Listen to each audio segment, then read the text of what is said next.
Your Steve Jones Show podcast is loading now. The Steve Jones Show podcast is sponsored by Sunbury Motors, North 4th Street in Sunbury, and Sunbury Motors Kia, routes 11 and 15 in Hummel's Wharf. All right, let's go to the 16th green because nothing keeps him away from the golf course. He gets his work done so efficiently. On3.com, Blue White Illustrated. Nate Bauer, sir, welcome. Oh, thanks so much for having me. That's not accurate, and I'm missing a golf day today, but the work must be done. I understand. Demand it. No, I understand that. All right, so go through a bye week. You've written a lot of articles, put a lot of thought in.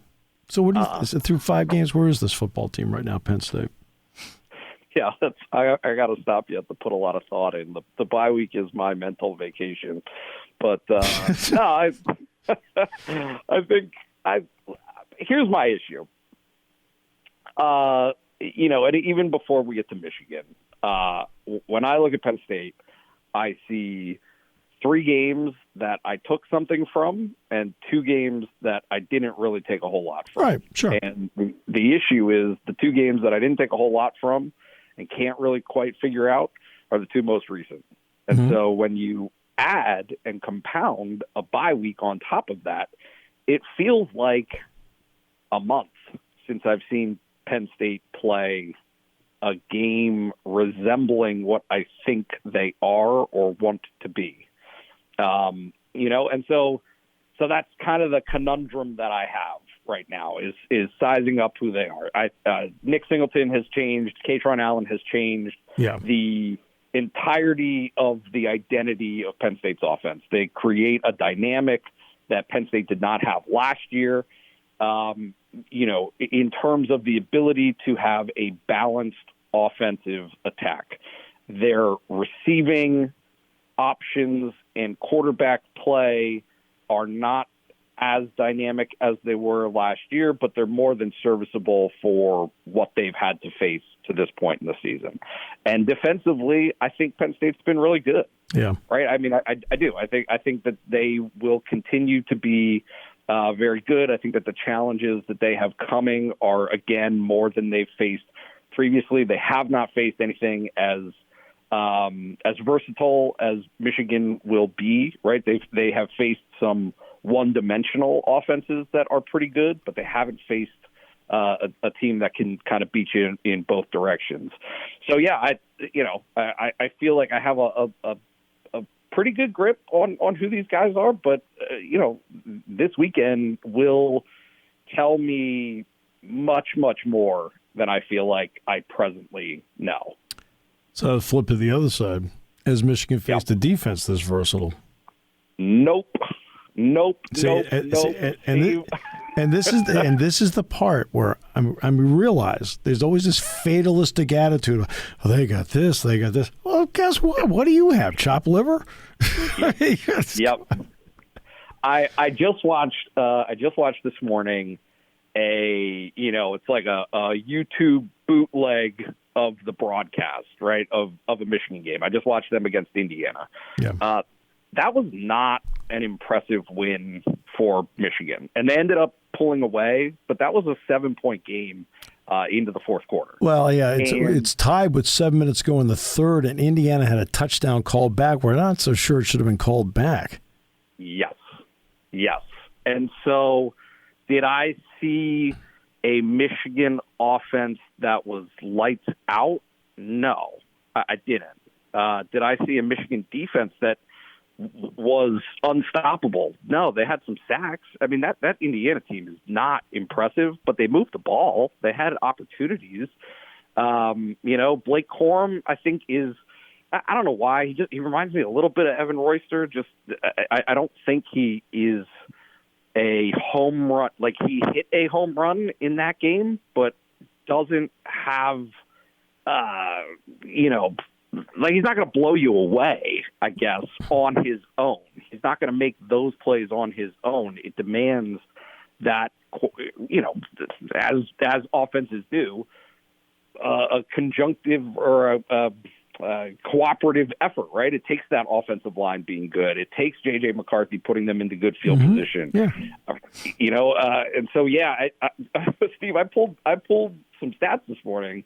5 of the 6 offenses that Penn State or that Michigan has faced so far this season have been ranked 98th or worse in the country in scoring offense. And 4 of the defenses that they've faced so far this season have been 98 or worse in the country this season. Like it's hard to get a good grip on exactly what they are too.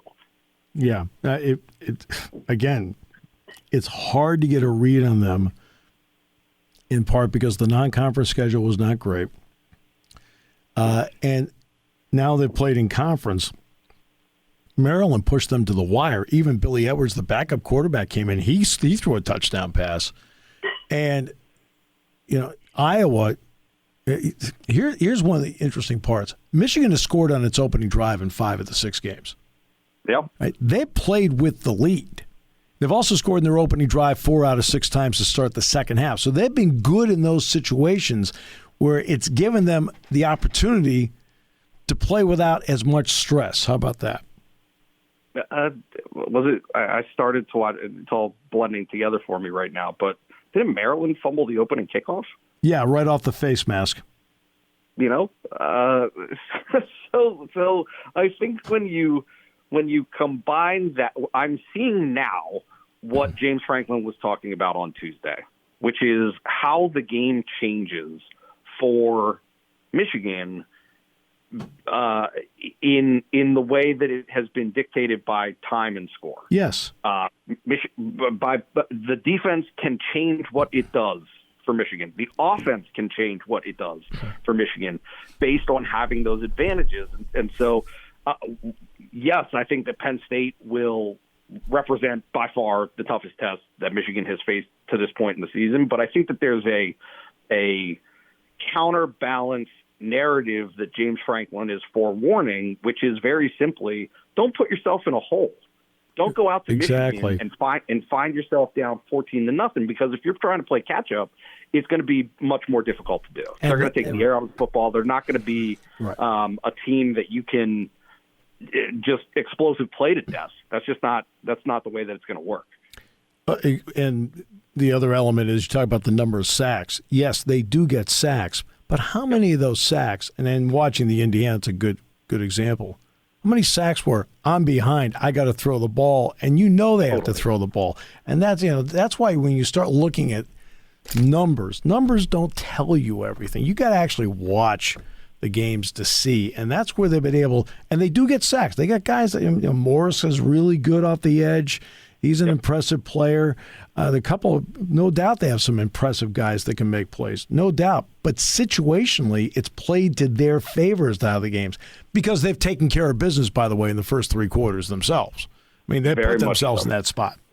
Yep, very much so. And if you think about it in context of what Penn State is, you don't want Sean Clifford to have to be under those circumstances either. Yes. You don't want Penn State's offensive line to be under those circumstances. You don't want to take the ability of what arguably is your best home run hitter in Nick Singleton out of the game and into pass protection. Exactly. Because those are the domino effects that those circumstances can have on the game. And I absolutely think that is. James Franklin does it. It's very interesting to me because people talk sometimes about how, I don't know if elusive is the right word, but that he doesn't say much at press conferences. I disagree with that wholeheartedly. He told you what's going to happen on Saturday, or what the keys to the game for Penn State are, which is Penn State defensively cannot give up 5 yards on every first down. Can't do it, right? They have to be able to limit Michigan's running game on first down specifically, and force 2nd and 7, force 3rd and long. Get into those circumstances, and Penn State is in a much better position defensively than it would be otherwise. And on the offensive side of the ball, again, you cannot play from behind. right? You cannot find yourself in those circumstances because it's going to be a tough hole to dig out of.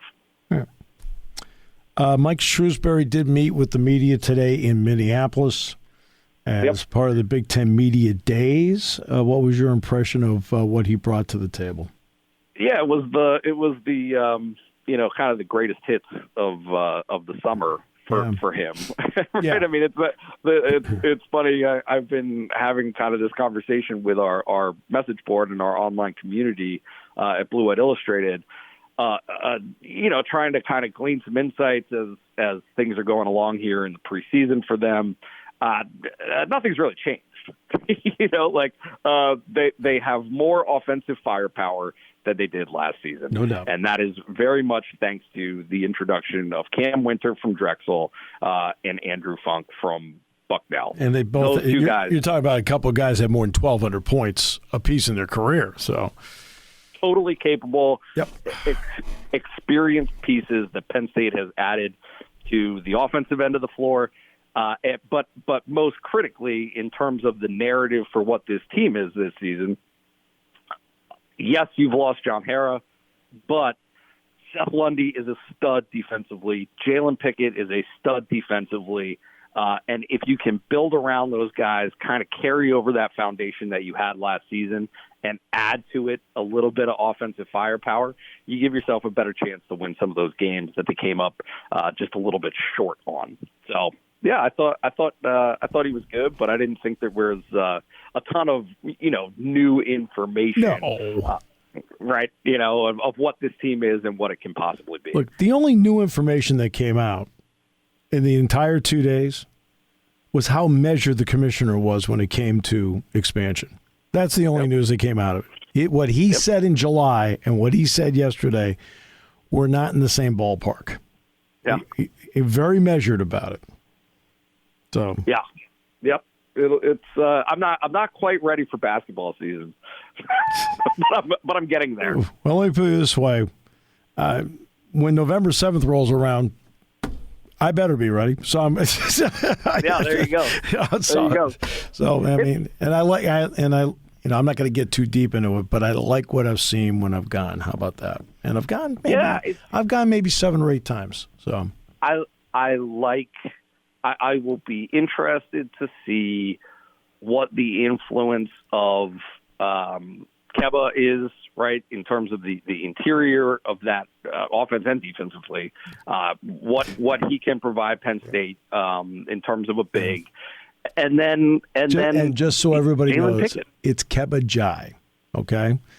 Yep. As he said to me, he said, Mr. Jones, he says, the N is silent. I said, well, my last name's Jones and the J is not.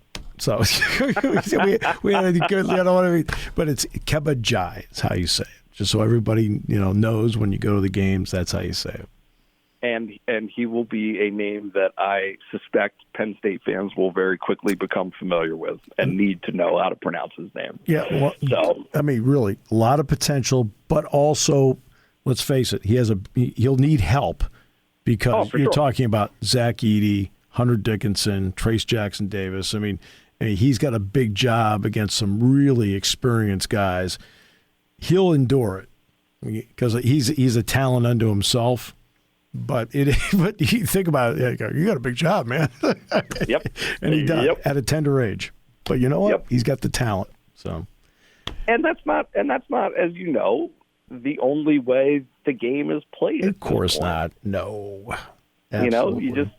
You don't have to be. It's just not as critical as making 3-pointers. That's the bottom line. Right. Is make threes, and you could be in business. And Penn State, I think, is trying to do that. They are better equipped from long range than they were last year. Yep. We're always better equipped with knowledge on the show when you show up. Stop. I'm blushing. That was the goal. All right.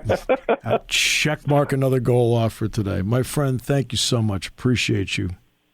Always appreciate you having me on. I will see you in Ann Arbor. I'm looking forward to it. Looking forward to it, Nate. Thanks. All right.